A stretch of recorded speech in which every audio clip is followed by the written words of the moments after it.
The Trump administration has been plagued by a spate of firings and resignations of late. Reince Priebus was replaced with John Kelly. Anthony Scarra was fired before you could say Moochie. Sebastian Gorka just left saying that the administration had lost its way. And of course, Steve Bannon moved on to his new job, assembling an army of orcs in order to seize the ring and rule Middle-earth. Now, in the latest development from a chaotic White House, Donald Trump himself has quit the Trump administration. Trump left an angry resignation letter to himself in which he told himself that he is no longer the Donald Trump swore to serve when he was elected, and that he can't continue to be part of a Donald Trump administration that has separated itself from the Donald Trump agenda, and he should know because he is Donald Trump. According to anonymous made-up sources at the New York Times, a former newspaper, the trouble began after Trump made a speech on Afghanistan at Fort Myers that was well received by the press. The next day, however, Trump went to Phoenix, where he let fly with a barn burner calling the press out for their dishonesty and bias. Fort Myers Trump then tweeted that Phoenix Trump had undermined Trump's good reviews by alienating the press just when they were being nice to Trump, whereupon Phoenix Trump angrily tweeted back that Fort Myers Trump had sold out to the elite, globalist, Chardonnay-sipping conservatives represented by his daughter Ivanka. Trump's slur against Trump's daughter infuriated Trump, who tweeted back that Trump was a loser, whereupon Trump responded by giving himself the nickname Lion Trump and then struck back with a tweet saying that Trump's ratings on The Apprentice were never really as good as he said they were. Trump called this personal attack on himself rude, which Trump replied was just sad, after which sources within the White House told the Times that Trump stopped talking to himself. Although whether that was out of anger or because of new medication, no one was really sure. Rumors have swirled within the administration that it was Chief of Staff John Kelly who forced Trump out because he didn't want Trump to have undue influence on himself or start feeding himself conspiracy theories from InfoWars or recipes from MarthaStewart.com. Others within the administration maintain that the rumors of a feud are fake news, ginned up by a biased press, and that in fact, Trump left the administration on good terms with himself. One thing everyone agrees on, however, is that with Trump gone, the Trump administration will finally rise above the chaos that has dogged its first months and really get down to the business of carrying out Trump's agenda, which they'll proceed to do just as soon as Ivanka tells them what it is. Trigger warning, I'm Andrew Klavan, and this is The Andrew Klavan Show. I feel hunky-dunky, life is tickety-boo. Birds are winging, also singing hunky-dunky-doo. Ship-shape, tipsy-topsy, Lord, zippity-zing. It's a wonderful day, hurrah, hooray! It makes me want to sing. Oh, hurrah, hooray! Oh, hooray, hurrah! All right, Steven Crowder is with us today. You know him from Louder with Crowder and from the wanted posters in your local post office. You may be saying to yourself, that looks like you're sitting in Ben Shapiro's set, and the reason is there has been a coup. No, that's not the reason. The reason is that the air conditioning has broken down or is being replaced at the Daily Wire. We are in the valley where it is about 100 degrees, literally outside 100 degrees, about 110 degrees inside. So if in the middle of the show I should stop speaking or moving, it's because I've died. Don't worry about it. Just they'll come and clean me up later on.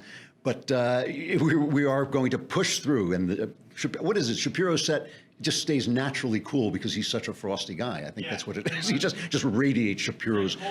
That's it. It's that cold, the cold heart. It's the cold heart that chills the Ben Shapiro studios.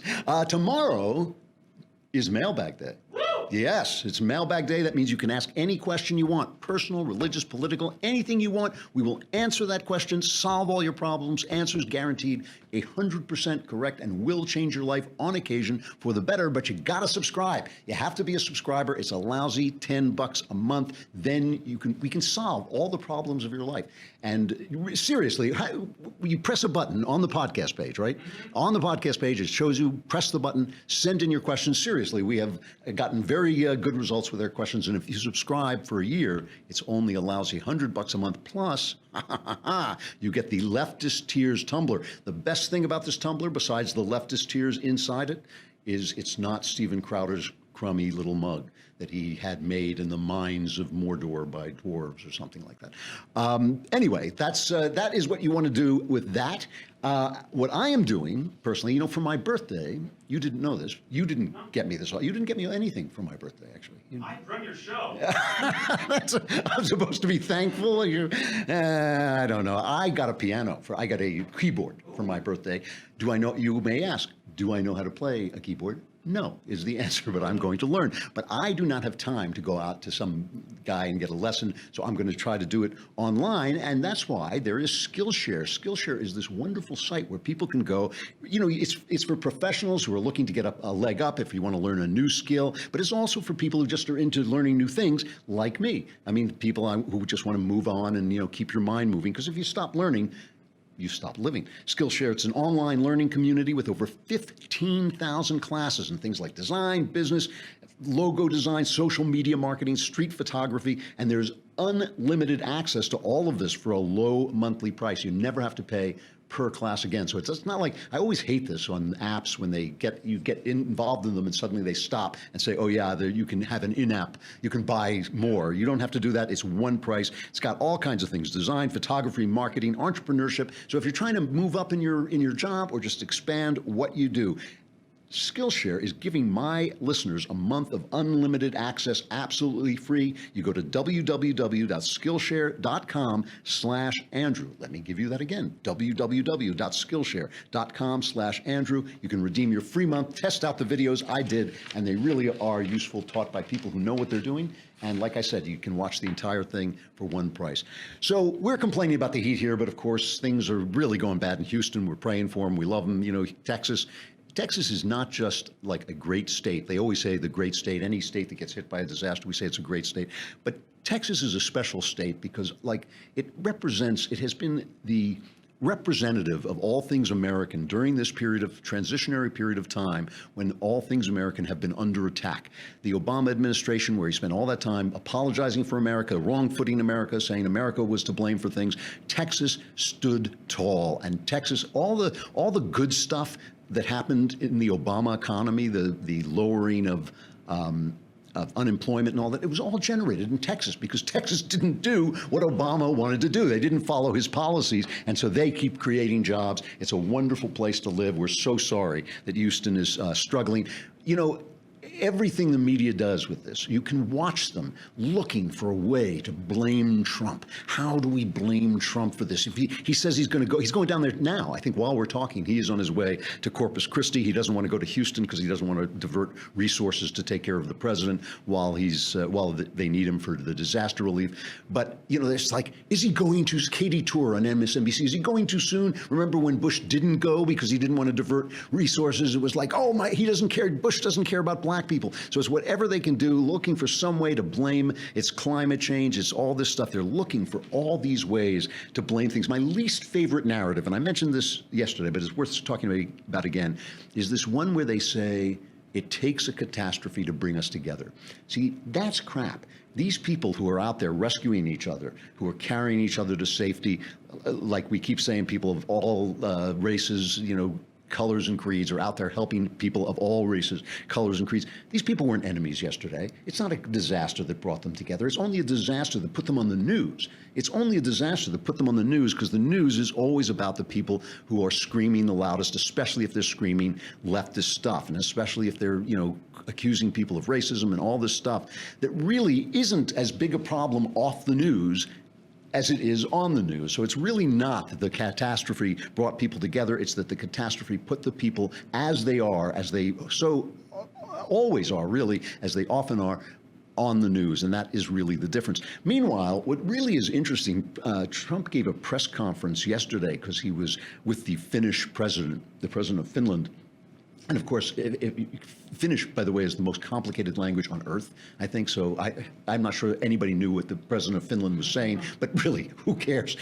So Trump gave a press conference, and it was a fascinating press conference because it shows you that so much of what Trump does is calculated, and he is at war with this press that is at war with him. We always talk about how the press is at war with Trump and how they're trying to pull all this stuff on him. But let me just show you a couple of things that I just thought went past people. They cited them. They cited the sound bites, but they didn't talk about what they really were. You know, Trump pardoned Sheriff Joe Arpaio, which of course is just another proof to the left of what a racist guy was. And like I said, I don't like Joe Arpaio, but he pardoned him because he's a symbol of strong borders, which Trump supports, and of and law and order, because leaving open borders is anti the rule of law. So one of the reporters, I think it was John Roberts from Fox, asked him about this, and I want to just look at the, this is number one. He asked him about the timing during the hurricane. This is cut one. In the middle of Hurricane Harvey hitting on Friday night, you chose to pardon former Sheriff Joe Arpaio. I wonder if you could tell us what was behind your thinking for issuing a pardon for the sheriff, and as well, what do you say to your critics, even some in your own party, who say it was the wrong thing to do? Well, a lot of people think it was the right thing to do, John. And actually, in the middle of a hurricane, even though it was a Friday evening, I assumed the ratings would be far higher than they would be normally. You know, the hurricane was just starting. So he's telling you he wanted the ratings to be higher, okay? Now listen to Dana Bash, who is Hillary Clinton's surrogate and a reporter for CNN for some reason. I'm not sure. I didn't know you could do both those jobs. But Dana Bash is basically just a Democrat. Well, they all are. The whole CNN team are just Democrat operatives with press cards, as Glenn Reynolds at Instapundit always says. And here she is reacting to that cut and spinning it for the worst possible interpretation. Listen to this. He had just come from a rally where the president was just talking about it in Jeff's report, where he got a lot of praise for it, but he was preaching to the choir there. I mean, these were the people who were kind of keeping Joe Arpaio afloat as kind of an iconic figure in that community, whereas in most other communities, many other communities, he was vilified and even, found to be doing things that are absolutely illegal. To make an obvious point, the people at the rally, their homes are underwater. Well, okay, their homes are underwater and that goes to my next point, which is, even if he is tongue-in-cheek, which I don't think he was, the notion of the President of the United States saying that he announced something because ratings were high, where people were fleeing their homes, underwater, and some people losing their lives, is abhorrent. So the Hillary Clinton surrogate, Dana Bash, tells us that it was abhorrent. Now listen to what she did. I mean, listen to what she did. Trump said, I was surprised that the ratings weren't that good. So she immediately says, oh, well, first of all, he's encouraged to pardon Arpaio because of the people at his Phoenix rally. They were all white, which A, wasn't true, and B, is just her interpretation. That's what she sees. That's what racists see. The racists see the color of people's skin. They don't see, that these were people who like Trump and they have reason to like Trump. No clue. Just all white. It's all about white, white, white, white, white. That's all it is. Then the worst thing is people are desperate and he's just trying to get ratings. That's not what was going on there at all. What Trump was saying to them is, I don't buy into your narrative. And this is why people love him. This is why people love him. It's not that he fights back against the narrative. It's that he is stomping on the narrative like Godzilla on Tokyo. That is why people love Trump. It's because they have ensnared the GOP in this web of narrative where we see why are the Republicans in the majority so spineless? Why are they so divided? Why are they so afraid? Why do they abandon the president at the drop of a hat? It's because they're scared of Dana Bash. It's because they're scared of what the New York Times will say to them. This has always been the hit on Republicans, that they sit around and they tell their base, oh yeah, the New York Times, terrible New York Times, but all they want is a pat on the head from the New York Times, like John McCain playing to this. All they want to do is pick up their copy of the Times in the morning and see it. And Trump is telling them, nope, we are living by a different narrative. When he talked about Sheriff Joe Arpaio, the way he talked about him, he was telling them exactly what his narrative was and what their narrative was. This is cut number 3. Sheriff Joe is a patriot. Sheriff Joe loves our country. Sheriff Joe protected our borders, and Sheriff Joe was very unfairly treated by the Obama administration, especially right before an election that he would have won. So, and he was elected many times. So I stand by my pardon of Sheriff Joe, and I think the people of Arizona who really know him best would agree with me. So Trump is playing cards with these guys. He is playing poker with the press, playing chicken with the press. And what the press is constantly saying is, oh, yeah, but we're winning because his popularity is dropping. But Newt Gingrich wrote this piece, What the Elite Media Won't Tell You About Approval Ratings. And he said, according to the elite media, President Trump is a negative, dangerous, unpredictable leader who's getting more and more unpopular. The most recent average of polls has Trump at 39% approval. One news analyst wrote that Trump is turning us from a 50-50 country to a 60-40 country, with the new majority consolidating against the president. And this is part of the narrative. He's destroying the Republican Party because he's not following our narrative. Our narrative is the truth. Our narrative is this is a racist country. If you don't come out and say that it's a racist country, if you don't stand up against the Nazis more than against the antifa fascists, then you too are part of the racism. All these people are white, as Dana Bash says. They're all white. They're all white. That's their sin. But as Newt Gingrich goes on in their eagerness to declare the Trump presidency a failure, the elite media is failing to inform us of two things. First, President Reagan had a similar period during his first term when his approval rating fell to 35%, and he carried 49 states in the next landslide re-election and went on to oversee an economic boom and change world history by pushing the Soviet Union into collapse. So history tells us that presidential approval ratings at this point are not indicative of a president's future success. And second, Gingrich goes on, in addition to failing to contextualize President Trump's approval ratings in history, the elite media is ignoring the present, where Emmanuel Macron in France, all these other leaders, they love Macron. He was at 64% when he took office. Now he's at 36% below Trump. They can't explain it, so they don't try to. And it's not just Macron. British Prime Minister Theresa May earned a 34% satisfaction rate. Japanese Prime Minister Shinzo Abe had a July approval rate of 34.2%. The Democratic Party in the United States received 38% approval in June. And you know who agrees with this? Michael Moore. Michael Moore was correct. He predicted that Donald Trump was going to win the presidency. He did it in that bitter, angry way that just sells his point of view so well to all of us.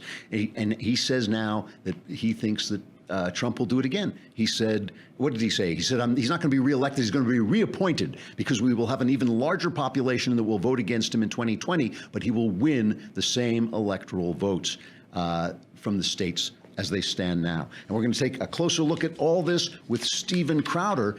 But in order to take a closer look, we have to be able to see. You can't see if your eyesight is no good. You know, I used to wear contact lenses, and I stopped because they were just too expensive and too annoying to constantly have to run out and get new ones. You know, you have your glasses, at least you know where they are. You pay for them once, you don't have to keep paying for them. And the reason for that is that about 97% of the contact lens market was controlled by just 4 people until now, because now there is Hubble, and you can get a fresh pair of lenses from Hubble every single day for much less. 60 contacts for $30, which is just $1 a day, which is half the price of the other brands. So you go to HubbleContacts.com and you can get your first 2 weeks free. Now, I tried them before. Last time when I was talking about Hubble, I hadn't tried them before because they hadn't sent me them. I put them on. These are incredibly good quality contacts, as good as anything you're going to get at the store, but they cost about half as much. So go to HubbleContacts.com. You get your first 2 weeks of lenses for free. 15 pairs of lenses for free. It's a deal you cannot beat. Hubble is offering my listeners 2 weeks of free contacts. Go to HubbleContacts.com. Get 20/20 vision for half the price. Is that 10/10 vision? No, it's half the price. You still get the 20/20 vision, but it's half the price. It's HUBBLE contacts.com. They really are good. I tested them out. They are as comfortable as you can get. So we got to say goodbye to Facebook and YouTube because you don't subscribe. But you can come over to thedailywire.com and listen. If you subscribe for a lousy $10 a month, you can watch the whole thing right on the site. If you subscribe for the year for $100, you get the Leftist Tears tumbler, which, most importantly, will replace your Steven Crowder mug. Steven Crowder is on the way. Have we got Crowder? Yep. All right, he's coming on right after this.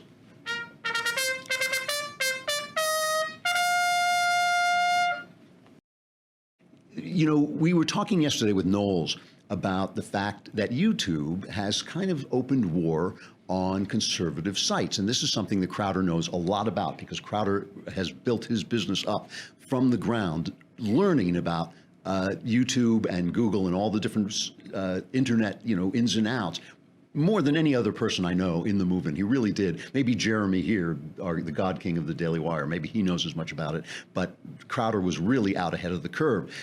Singer Joy Vila, is that how you pronounce it? Vila? She is the pro-Trump singer, and she's very good, and she's burning up the charts. She is battling with YouTube to keep her song Make America Great Again on, because they keep finding little reasons. They pretend it's about this and they pretend it's about that. But she says that Kaya Jones, who is also a Trump supporter, has a song What the Heart Don't Know, and they're trying to get rid of that too. This is a war against conservatives. This is an attempt to silence conservatives. So listen to Joy Vila while she's still on, because they took it off and they put it back on, and she says now they're trying to take it off again. Listen to a little bit of Make America Great Again.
It's an actual good song, and it has all these pictures of all the different, if you couldn't see it, all the different crazy, eccentric, different colored people who do, in fact, make America great. All right, Steven Crowder, you know him from Louder with Crowder, from the posters in your post office, from the little picture on the side of the milk carton. He is over at CRTV on his set, talking on the phone, because he's just one of those Hollywood guys. I don't know why they were saying no one answered me. I was sitting here for, all right. I was sitting here going, can you see me and hear me? No, you look like an idiot. Am I on air? You are, and we've been laughing at you. You look like you just look dumb. Thanks, and you have like, I hear you. I'm sitting like, can you talk to me? and by the way, your mug looks stupid. You should get a leftist tears tumbler. Your mug is ridiculous.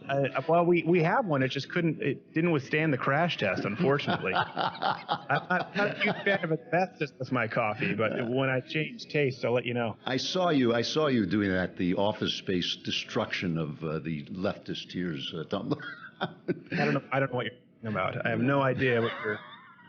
We have them around here somewhere. Somewhere. I believe somewhere in the back. So we're talking about YouTube censoring people, and you have been, I have to say, you were out far ahead of the curve on dealing with YouTube, dealing with online stuff. I remember you're talking to me on the phone before you ever went on the air and describing it to me in such detail that I thought to myself, this guy is the most boring person I have ever met. But you were right about everything. You actually put it together. Do they give you problems? No, I am your Nostradamus now. Yeah, every now and then we get it right. And this is just a realm where I happen to know a little bit. Daily Wire, some of your people went out there to the YouTube summit. And what really bothered me about that was there were all these other think tank people out there, who were sitting there like, oh, yes, YouTube was saying, there's no bias. There's no selective, suppressing of voices here. I reserve using the word censorship, even though, censorship can be cultural and it can be kind of self-inflicted with YouTube. It's not government censorship. So hold your hate mail. People are like, it's not the first. I'm not saying it's the First Amendment, but people said, we were kind of Eddie Haskell. And there was a moment there at this YouTube summit where they were talking about all these legal rights and they couldn't answer any of my questions, where they have this girl go up from, I think it was Next Gen News. So it's a lot of hip hop news and kind of tabloidy news. And what was so funny is she started playing a clip there at the summit. She was one of the featured speakers, and it was just N-bomb, N-bomb, F-bomb, and to the point where everyone rushed to turn down the clip. And I asked her, I said, hey, with the research of child-friendly content and demonetization, have you seen a lot of that on your videos, the adpocalypse? And she said, no, not at all. Wow. And I looked out at the room, and the only people who actually were allies at all there, fun enough, among many of the conservatives were the Daily Wire people, where they got it. Like, thanks for asking questions. Unfortunately, conservatives try and be polite, or they're cowardly, and they don't speak out. And then on the flip side, you have this like with Joy Villa and Kara Jones. I don't necessarily know that this is proof of censorship, and I don't want to be the boy who cried censorship. When we come out and we point something, like with Facebook, legally, we were in the right. We effectively won. Nothing went to court, but we filed a petition of information. People need to go through the proper channels to correct these people. They need to snap the leash a little bit. They need to correct these social media giants because they're like children. They don't necessarily understand.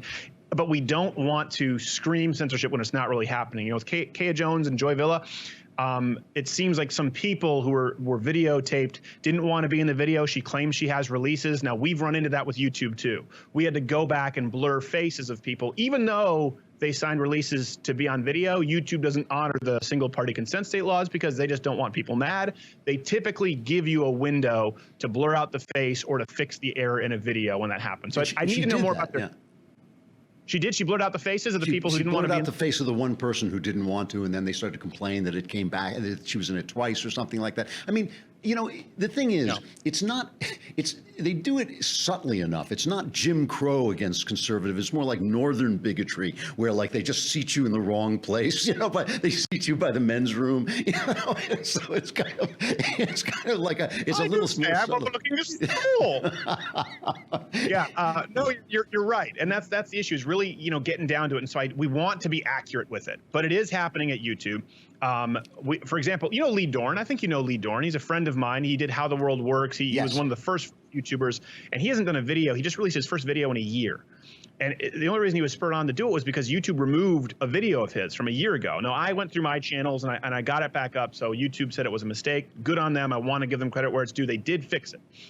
But would they have fixed it if I didn't go in and have direct context at the head of YouTube? You know what his video was? His video was about how the Japanese weren't the victims in World War II because there was a rash of YouTube videos because, we dropped the nuke, and it made the Japanese people out to be these sympathetic characters, not a part of the axis of evil with the Nazis. And he explained, the Japanese also explained about their aggression, their encroachment with China.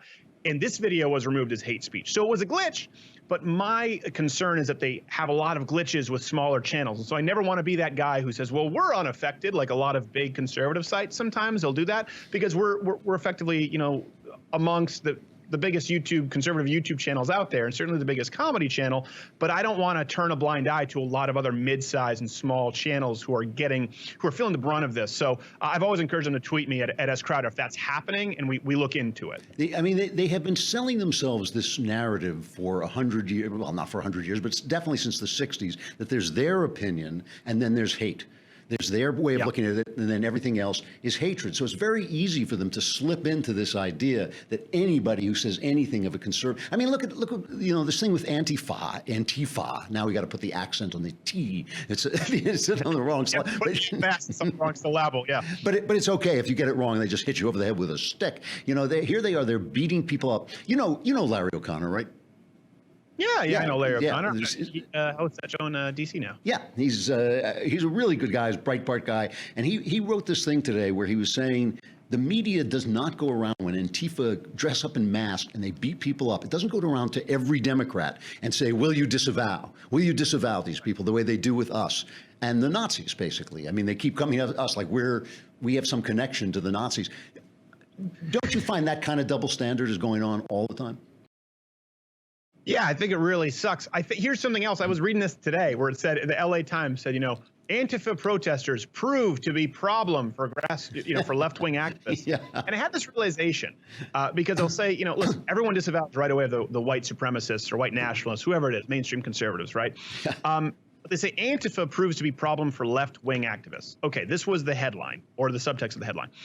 Can you name me any other left-wing activism groups today that aren't associated directly with or in support of organizations like Antifa and Black Lives Matter? I mean, if you remove all the organizations that commit terrorist acts and burn down their own crap, by the way, so you remove Antifa, you remove Black Lives Matter, you remove Indivisible, you remove, P-hat economics. Sorry, I know we want to keep this clean here. Unfortunately, the Democrats make it impossible when you're using the social lexicon because it's in their parade. Have you seen my paper-mache vagina? Oh, great. So if you remove all these organizations, can you think of any left-wing? Who are the left-wing activists who are having a problem?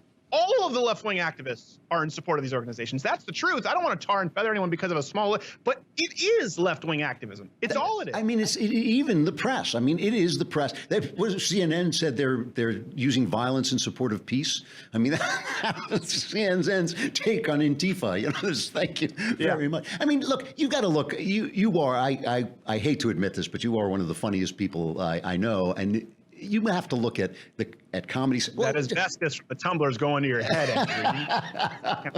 No, it's just, I mean, you're not intentionally funny. I'm laughing at you, of course, but like, you've got to look at late night comedy. I mean, this kind of drives me crazy. I look at every single comedian is a Trump hater, and their level of comedy is F Trump, and then everybody shouts how transgressive and original and creative that is. And that's it. I mean, there is nobody not one person on the other side. I mean, that's got to make you a little nuts. Well, no, because we're the only ones, so we're really happy with it. Like, we've never been trying to compete with cable news with this show, right? It's a late night show. People who watch it, this is the only really conservative late night show. Like, there was a couple awful attempts where, and you know this, as a guy who's been a tremendous writer, like a prolific writer for our time, writing scripts and writing books. It's got to piss you off when conservatives who've made their money in banking or conservatives who've made their money in nonprofits go, I know, I'll do entertainment now. And they just take someone and they try to make them a host. So there have been some half-hearted attempts at that in conservatism. But yeah, I mean, do you know the actual numbers, like nightly viewers for Jimmy Fallon right now? You know, the Tonight Show. Do you know what the numbers are? No. Take a guess, because I was surprised. It's got to, I mean, millions, I would guess. I mean, I don't know. It's like, what would be a good audience for a show like that? Yeah, on NBC, The Tonight Show. The Tonight Show used to be, am I wrong to say The Tonight Show used to be in the tens of millions? Yeah, no, you're not wrong at all. Yeah. Back to Johnny Carson. And then when it was, Letterman and Leno, they were, 7, 8 million apiece. Okay. And then towards the end of Leno, he's doing, the bottom was, 5. Fallon's getting 2 million people. Wow. Trevor Noah's not getting 1 million people. Right. So when you look at the hundreds of millions of dollars behind these people, I mean, we're incredible. We're not people who go out and talk about our numbers a lot, but we're incredibly grateful. And that's why these people are having a problem. They're losing their influence. They're losing their impact. And I know some of it is measured by Hulu. You look at these things, but when you look at like Amy Schumer's show, a good example, her last season on Comedy Central was doing 495,000 viewers in the 24-hour period. And they reran it like 3 times. Wow. And that includes like Cartoon Network. So these people are losing their stranglehold. So I think, we've just tried to move on past this, where conservatives, they're really good at bitching, and sometimes they're not really good at taking action. We've moved past this idea that like, oh, why isn't there a conservative doing it? We're just doing it, and we're happy with the thing growing. We're happy with people who tune in and support the show. And pretty quickly, they're calling it the race to the middle in media. A lot of people don't really understand that. This is why you're seeing YouTube. A lot of the censorship ties back into it, because it's the race to the middle. A big portion of the success of late night shows now is measured by YouTube, actually. For some people, that's more important than their nightly viewership. And so you're seeing Samantha Bee, you're seeing Trevor Noah, you're seeing all these other shows, Conan and these shows, the sort of second tier shows. We're pretty tit for tat with them, considering that we were a show that started in a den with me and my not gay producer. Like, we're pretty happy with that. Yeah, we'll take it. Yeah. Like James Corden's and those shows. What's happening is these big studios are going, oh my gosh, the capital on YouTube, they don't really make money, but their capital is their eyeballs. Their capital is their viewership, and there's far less viewership on television. So they're going after the capital on YouTube, the viewers. But the problem is viewers organically are rejecting them. Again, comparably, when you're taking into account budget, right? You might have Seth Meyers, you might have Conan have overall bigger viewership. When you add in the hundreds of millions of dollars, it's not really the same as someone who just has, a few people on YouTube. And so they're racing to the middle. They go, we know we're never going to get 15 million viewers again, or even 6 million.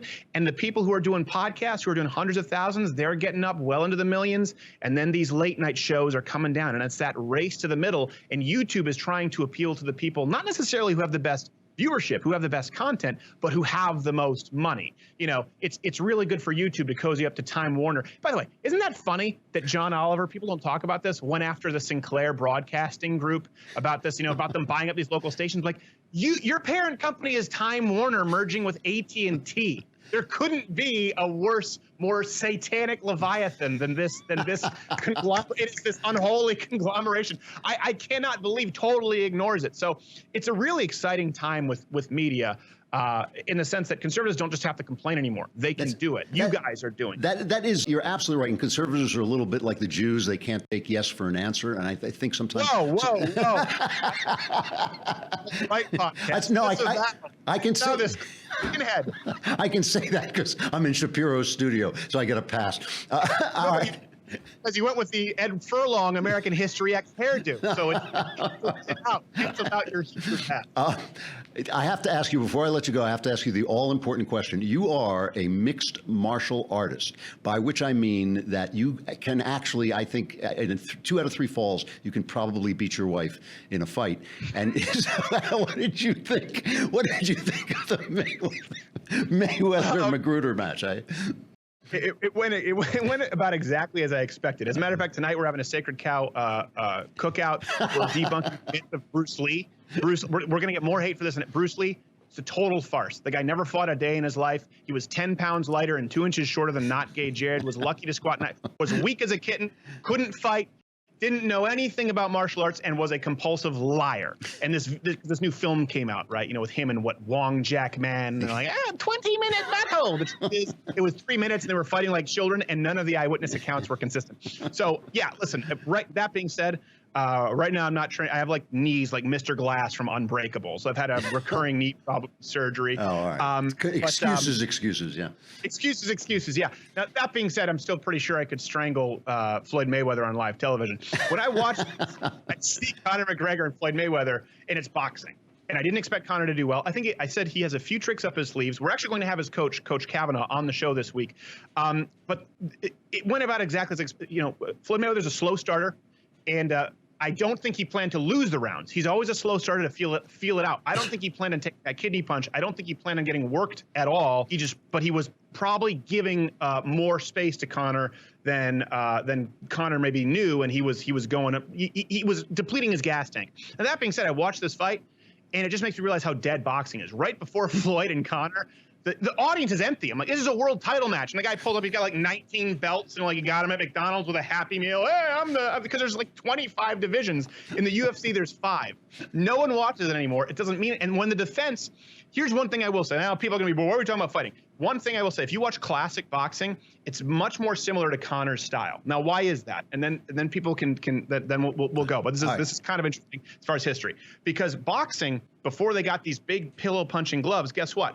You couldn't do this peekaboo guard because, see here, I can still get hit. It doesn't work when you don't have giant gloves. So that, and people, they would also break their hands a lot. So it was a lot more circling, pawing, and trying to line up a shot. Once they got the big gloves and the quadruple wraps on their hands, then all of a sudden you start seeing that punches and bunches because no one's afraid of their hands. And so it changed the defense. So you see Floyd Mayweather doing this and then working the rules, ducking down and turning his back, which is like literally 15 times in the fight. It's like, please strangle me. Please strangle the white belt.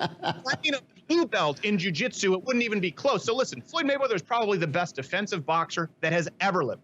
Leagues better than Muhammad Ali or Mike Tyson in that. Not even close. Not even close. That being said, he's not even close to an adequately prepared fighter. And I'm really excited that we're in a time in history where that BS has been debunked. Just as kind of a skeptic, I know it doesn't sound political, but the Bruce Lee thing, the boxing thing, the Kung Fu thing, we know that it was all a lie, that none of it ever worked. And I'm happy about that. Wow. I got to say, Crowder does know a lot about this because so many people want to punch him. Stephen Crowder from Louder with Crowder. It's great. It's great to see you. I never get to see you. I only get to interview you and be interviewed by you. But it's good to see you. You ever have me on the show? I'll come anytime. But I'll come anytime. Just watch it with the Jew. All right. I'll see you later, Steve. It's good to see you. Thank you. Oh, all right. I'm glad he didn't escape from his box and run back to the jungle before we had a chance to talk to him. Sexual follies. Do we have sexual follies?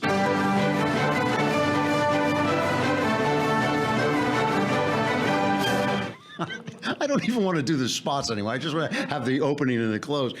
Here's new figures released. Well, these are not new figures now. There's about a year ago, but they show that overall reported crimes on college campuses decreased by 34% between 2001 and 2013. However, reports of forcible sex crimes on college campuses increased by 126% over this same period. And rates are rising in sheer numbers. Between 2012 and 2013 alone, the reported number of forcible sex crimes rose almost 25% from 4,000 to 5,000. Does that mean that, in fact, suddenly you go to college and you get raped?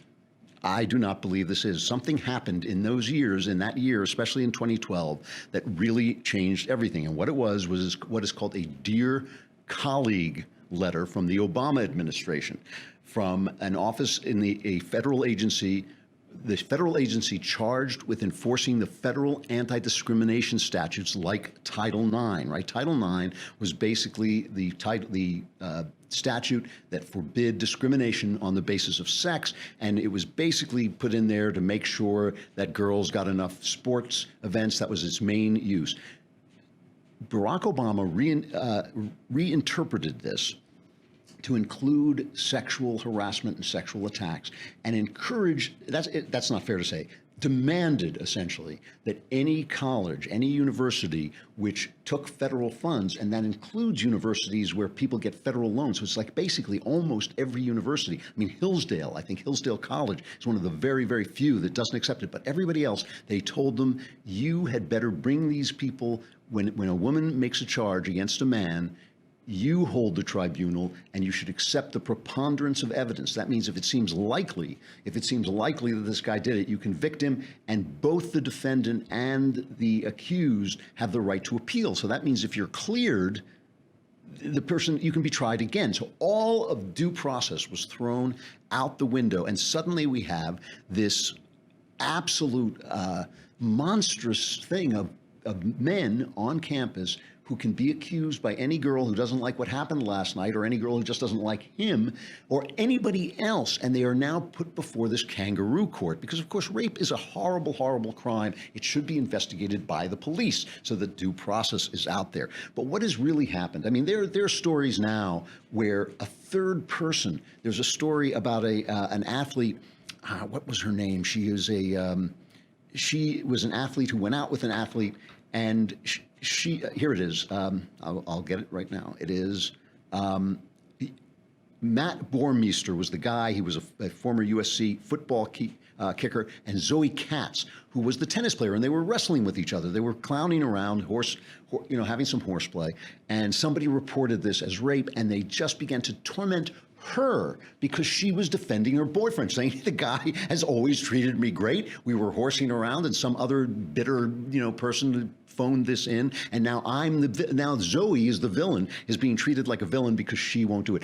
This is a war, part of the war against men that is being waged by feminists. That's what it comes down to. And really, it starts, I believe, that it starts with feminists trying to convince women that their attitude towards sex is exactly the same as men. Men, we know, kind of, have a fairly cold attitude towards sex. They have a very powerful external sex drive. It doesn't mean they don't want to bond. It doesn't mean that they don't want to love people. It simply means that their sex drive can overpower their wits. Everybody knows this. Men can be very quickly overpowered by lust, so that they sleep with anything that moves, and they will throw away a lifetime of commitment. They will throw away their promises. They'll do all kinds of stupid things, a couple of drinks and a couple of winks, and they will throw away everything they believe. So they told these women, oh, well, it's the same for you. You can treat sex the same way. But of course, women, want more bonding. They're different than men. Women are different than men. That's what it comes down to. And they want more bonding. They want more protection. They want more commitment. And so you had these girls going out and getting plastered to prove that they could keep up with the men, and to also not be left out, because if that's what women are doing to get attention, then you want to be part of the game. So they get plastered. Guys take advantage of them when they're plastered. Guys who are also plastered, who are in no more condition to make a decision than the girl is, and then suddenly they wake up and they say they're raped. And of course, in my day, we had a rule, right? And this rule was put into practice several times by even yours truly. When a girl had had too much to drink, you took her home. You didn't take advantage of her because you were being chivalrous. My daughter, Faith Moore, writes for PJ Media, and you can find her on the parenting page at PJ Media. And she wrote a piece called "Please, for Everyone's Sake, Teach Your Sons to be Chivalrous." And she was talking about the fact that she was in the park in a city park with her son, my grandson, and some guy came along and stole her diaper bag, you know, because women keep everything in the diaper bag, and this guy walked off with her diaper bag. She saw him and she just lost it, and she picked up her son, put him on her hip, and ran after the guy, wagged her finger in his face and said, "Give me back my bag." And not a single man, and there were men there, not a single man came up to help her. And she said, in the era of radical feminism, in which women and men are supposedly exactly the same, a man coming to a woman's aid is a pointless exercise, is the idea. Or worse, it's offensive. Had I been any other woman in that politically correct playground, she says, I might very well have been offended had a man stepped in, feeling that I would have stood just as much chance of taking the robber on in a fight as any man. But I'm not any other woman in that playground. I live in reality. Had that man tried to hurt me, I'd have been overpowered. It might have been nice to have a little muscle to back me up. And she talks about this is Faith Moore at PJ Media. She talks about an article in Scary Mommy where a woman named Rita Templeton says, She says, how can I teach my sons that women are equals in every way, yet still tell them that they're the most likely the ones who are expected to pay on a date and open doors and adopt the general attitude of ladies first when interacting with the opposite sex? She says, if I were dating, I'd far rather date a man who makes me feel special with those little gestures than one who treats our quality time the same way he would an outing with his best bud. My daughter Faith Moore concludes with this. Those little gestures aren't just to make us feel special. They're to let us know we're safe. They're the things a man does to tell us that even though he's twice our size and twice as strong, he won't hurt us. He pulls out our chair or pays for our meal or opens the door for us, not because we don't know how to pull out chairs, open doors, or pay for things, but because it shows us that he'll be using his superior strength to care for us, not kill us. And that if someone comes along who seems like he does want to kill us, he'll use his superior strength to make sure that other guy takes a hike. You can have it one of two ways. Either women are exactly the same as men and can be treated exactly the same way, or they are not the same and deserve a little extra consideration in a world in which, for various reasons, not just because they're smaller, but also because they're taking care of children. No woman with a child on her hip should have to face down a robber. You know, a guy should do that. The guy should do it. And I mean, this is the thing. You can have it one or two ways. This nonsense that we are being told, this psychosis that men and women are the same, which also doesn't make any sense because then they tell you he's a man, he's a woman inside a man's body. I mean, if they're the same, how would he know? How would he know he's a woman inside? It doesn't make any sense. So it's just completely irrational, and it's irrational, and it makes the world worse, and it makes women's life especially worse. It's women who get it in the neck through feminism. Stupid stuff, sexual follies. Play that thing again. I'd love to see it.